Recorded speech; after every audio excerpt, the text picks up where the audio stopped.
Chapter 1. The Shadow Among the Ashes.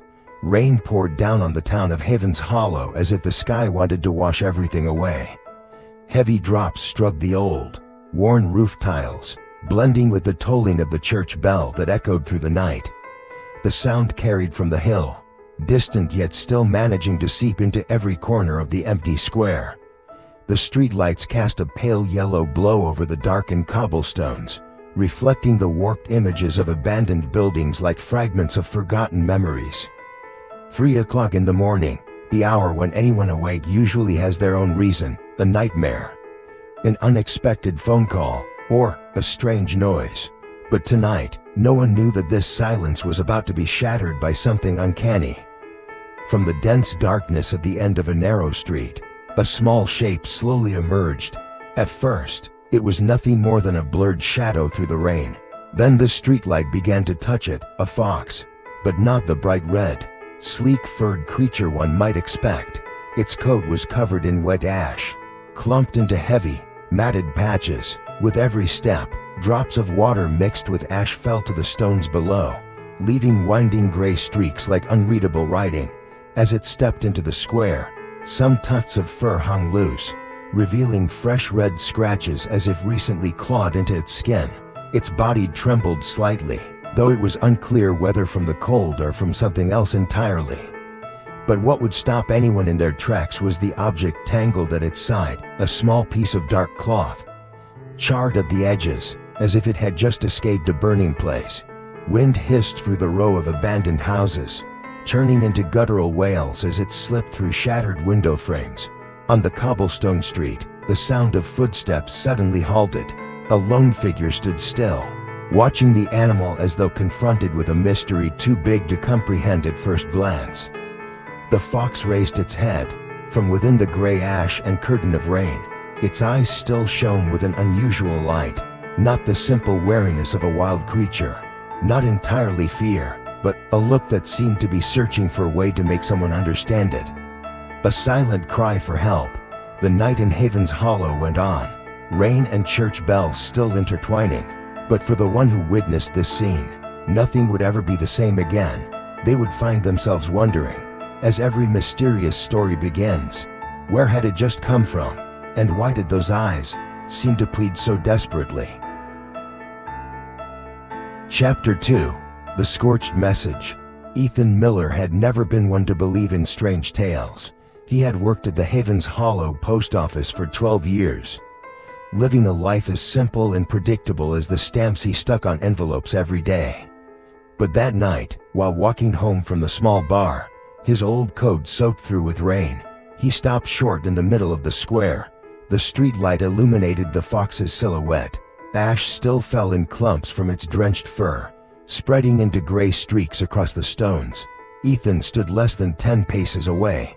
At first, he thought it was simply scavenging for food, like the occasional stray animals that wandered into town. But then its gaze met his, not the startled look of a creature about to flee, but an intentional stillness, almost as if waiting. Ethan frowned, his heartbeat quickening. The light swept across the fox's side, where something small was caught in the tangled fur. He squinted, trying to distinguish between ash and rain. It was a piece of fabric, dark, scorched, its edges frayed. Ethan stepped closer, his hand unconsciously reaching out as though to reassure it. The fox did not back away. It only tilted its head, letting the light reveal the cloth more clearly. That was when Ethan saw it, silver embroidery, curling into the first letter of a name, the letter E. He froze. His mind pulled him back to 3 months earlier, when the town was shaken by the disappearance of a 7-year-old girl. The police had found shoes, had found footprints, but had not found the child. And around the girl's neck that day had been a navy blue scarf, embroidered with the first letter of her name. Ethan did not want to believe this was anything more than coincidence, but the resemblance was undeniable. He crouched lower, his hand hovering just inches from the ash-covered fur. The fox did not move. Rain streamed down its face, sliding over eyes that burned like fire. That first feeling, curiosity about an unusual animal in the rain, now shifted into something else, unease. a vague dread, like a thin wire coiling around his heart and tightening with each beat. "Do you want me to follow you?" Ethan murmured, as if speaking to a person. The fox tilted its head, ears twitching, then turned and took a few steps before stopping to look back. Every instinct in Ethan told him he should turn away, but that gaze, it was already etched deep into his mind, compelling him to move forward. He did not know if he was beginning a journey or stepping into a story that would haunt him for the rest of his life. With the sound of rain pounding on the roofs of abandoned houses, Ethan followed the fox's tracks, and from that moment on, everything in Haven's Hollow began to shift, quietly, but irreversibly. Chapter 3. Footprints in the Night. In the days after that rainy night, Ethan began paying closer attention to every still moment in the town. He noticed that, around midnight or just before dawn, the fox's shadow would reappear, never in the same spot, but always returning from the direction of the northern forest. Its fur was always streaked with fresh ash, not the dry kind from some long-abandoned place, but ash that still carried the sharp scent of burning, as if it had just escaped a fire.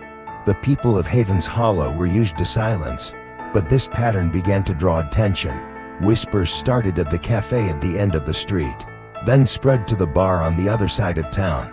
They called it the ghost fox, the creature that brought ash from somewhere unknown. A harbinger of misfortune, a few daring young men tried to follow it, but none could keep up. The fox moved like an illusion, vanishing after a single turn. Ethan was different. His curiosity had turned into something binding. Each time he saw it, he thought of the scorched piece of scarf, and of those eyes on that rainy night. He knew that if he did not find the answer, he would never be at peace. One early month night, the sky was dry, and a thin mist lay over the rooftops like a white veil.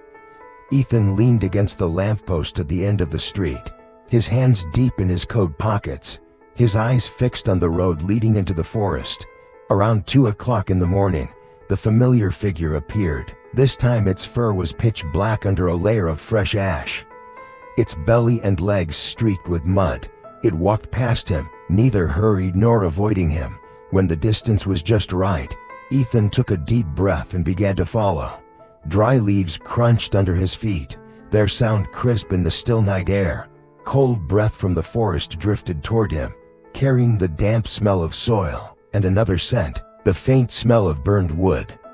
It was weak at first, but with every step, it grew sharper, like an invisible thread pulling him deeper into the dark. Under the dim moonlight, the fox's small paw prints were pressed clearly into the damp ground. Ethan bent down, ready to move on, when he noticed something. Mixed in with the fox's trail was another kind of print, smaller, rounder, and unevenly spaced, like the steps of someone whose gait was still unsteady. Child's footprints. He froze, scanning the mist-thickened air where visibility faded after just a few yards. The fox was still ahead, glancing back before moving on. Ethan bit his lip and quickened his pace. Along the way, he came across fragments of something left behind. An old shoe, the leather darkened and the laces torn away. A broken piece of a plastic doll, only half a face remaining, its porcelain eyes staring blankly at the sky. Then a crumpled piece of paper, its edges scorched, with a few smudged, uneven letters.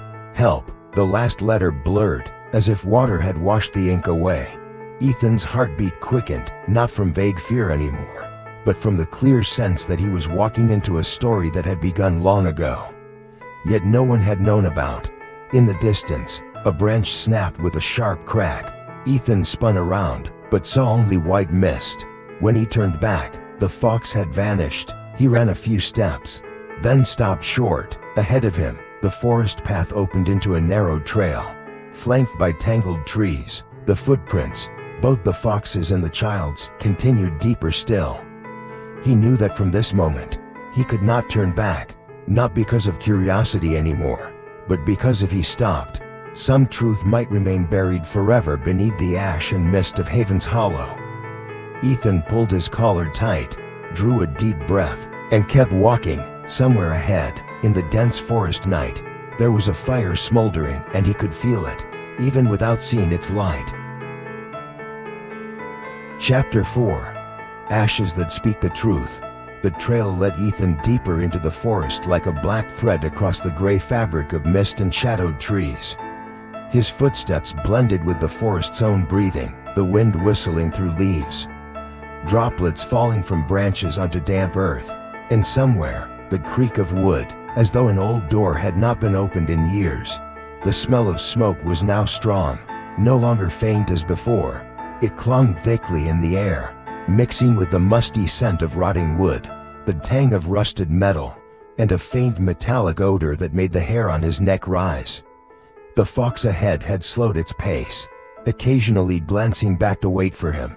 Its fur was covered in ash, but when it passed through a faint patch of moonlight, Ethan saw fresh mud and specks of dark red that looked like dried blood. At last, after a bend in the trail, the house appeared. It stood there, hidden among the trees, part of its roof caved in, its wooden walls streaked with charred marks. The windows were boarded shut with warped planks, bent from damp and heat. Ethan stopped, his heart pounding, not only because of the ruin before him, but because he recognized it. The memory surfaced at once. This was Haven's shelter, the orphanage where he had lived as a child. 15 years earlier, a raging fire had consumed nearly the entire place. Ethan and a few children had survived, but many others were never found. The case had been ruled an accident caused by faulty wiring, but deep down, Ethan had always felt it was not that simple. The fox walked straight to the door. Ethan followed, each step pressing into the thin layer of ash covering the ground. When the rotting door creaked open, a breath of cold, damp air mixed with stale smoke rushed out, as if the inside still held the moment of the fire. Inside was pitch dark. Ethan switched on his flashlight. The beam cut through thick dust, sweeping over blackened walls and melted toys twisted by heat. The floorboards were cracked, some with holes punched clean through. The fox did not wander but headed straight to the far corner, where a scorched rug lay across the floor. It pawed lightly at the edge of the rug. Ethan knelt and pulled it back. Beneath it was a small wooden hatch. Its hinges rusted and its handle nearly rotted away. When he lifted the hatch, it groaned in protest, and a gust of cold air hit his face. A narrow wooden staircase led down into darkness. The smell of smoke here was stronger than anywhere else. Swallowing hard, Ethan shone his light downward. The beam flickered against a pair of eyes, not the fox's, but a child's, a girl of about 8 years old. Her clothes filthy, her hair matted into tangles. She crouched in the corner of the cellar, her eyes wide with fear. Beside her lay a few scorched belongings, a one-eared teddy bear, a notebook with a burned cover, and a nearly intact scarf, navy blue, embroidered with a silver E, identical to the piece Ethan had seen on the fox. "You," Ethan whispered, but his voice caught in his throat. The girl trembled but did not flee. Her gaze held both fear and hope. Behind him, the fox stood on the steps, its eyes fixed on Ethan. In that moment, he understood. It had found her, brought her food, guarded her, and had sought him out on that rainy night to lead the way here. Ethan descended slowly, careful not to startle her. He took off his coat and wrapped it around her before lifting her into his arms. Together, they climbed the stairs, the fox leading them toward the door. But just as they stepped outside, something strange happened. Even though it was still drizzling, tiny flecks of ash drifted down from nowhere, swirling lightly in the wind as if from an unseen fire. Ethan looked up but saw nothing except the dark canopy above. He turned to look at the wooden house one last time. The ash kept falling, like whispers from a past that had not yet told its full story. Chapter 5. When the ash stopped falling, the forest path opened before Ethan and the girl. Damp and strangely silent, a light drizzle fell, yet specks of ash still lingered in the air, swirling like fragments of memory not yet dissolved. The fox stood at the edge of the clearing, where the narrowed trail met the main road. It did not go any farther. Ethan stopped and gently set the girl down.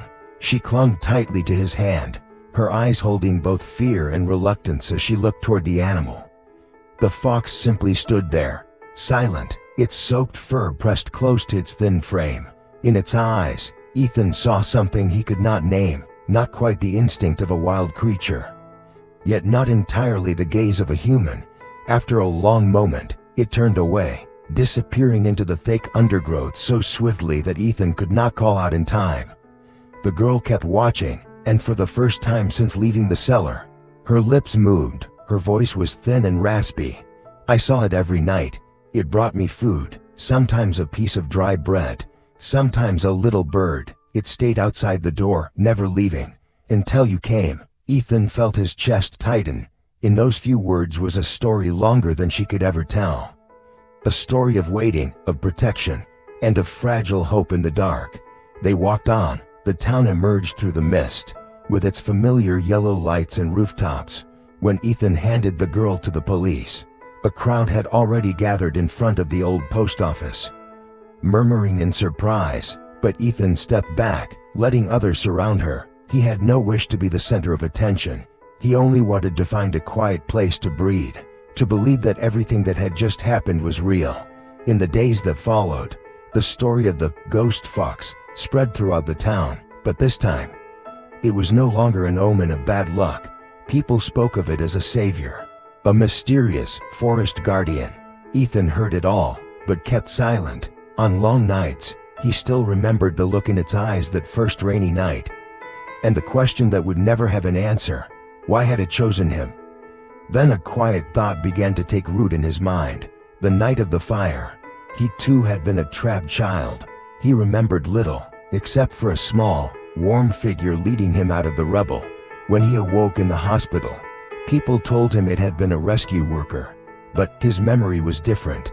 In his haze, he remembered the feel of damp fur, the smell of smoke and the scent of the forest floor. Could it be that it had been there 15 years ago? And now, when another child was lost in the dark, it had come again to him? Ethan never shared this thought with anyone, but whenever he passed the edge of the northern forest, he would pause and listen, not for barking or rustling, but to sense whether ash was falling, even on a clear day.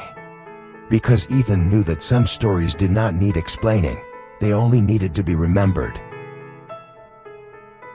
Chapter 6. Between Man and Beast.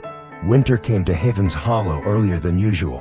White fog blanketed the narrow streets, and a thin layer of frost clung to the panes of old windows. The town grew quiet, with only the church bell echoing through the biting wind, and in that stillness, the tale of the ashen fox had not faded. Ethan still worked at the post office, still walked the same streets each evening, but since the night he had carried the girl out of the forest, something in him had changed. He watched more closely the things that once seemed ordinary, a line of small footprints along the stream, a broken branch bent against the wind's direction, or the faint smell of wood smoke in the cold air. The girl slowly recovered, but she never forgot the friend who had kept watch outside the cellar through the long nights. In her eyes, the fox was not a wild animal, but a silent guardian. Ethan understood that feeling, for he too carried the memory of being saved, a memory no one else believed. On some late afternoons, Ethan would walk toward the forest's edge, simply to stand and look into the darkness between the trees. He did not call out or search. He knew that if it wished to, it would appear, and if not, then perhaps the distance between man and the wild was meant to remain as it was. Yet he also knew one thing: salvation sometimes came from places we least expected. A hand extended from the shadows might take the form of fur dusted with ash, or eyes that shone with unwavering resolve, and the line between man and beast, at times, was thinner than we imagined. One winter morning, as the first light pierced the heavy fog, Ethan left the post office later than usual. On his way home, he stopped in the square, where he had first met it. The cobblestones were still damp, but in his mind, the memory of that rainy night was so vivid he could almost hear the wind's howl and the church bell's toll. And in that moment, he understood. What remained after everything was not the answer, but a look, the look of the fox. The last night he saw it, deep, bright, and belonging not to a mere animal, but to one who had witnessed, who had protected, and who had chosen to walk away in silence. The ash no longer fell, but in Ethan's heart, a part of the forest, The fire, and that fox would remain forever.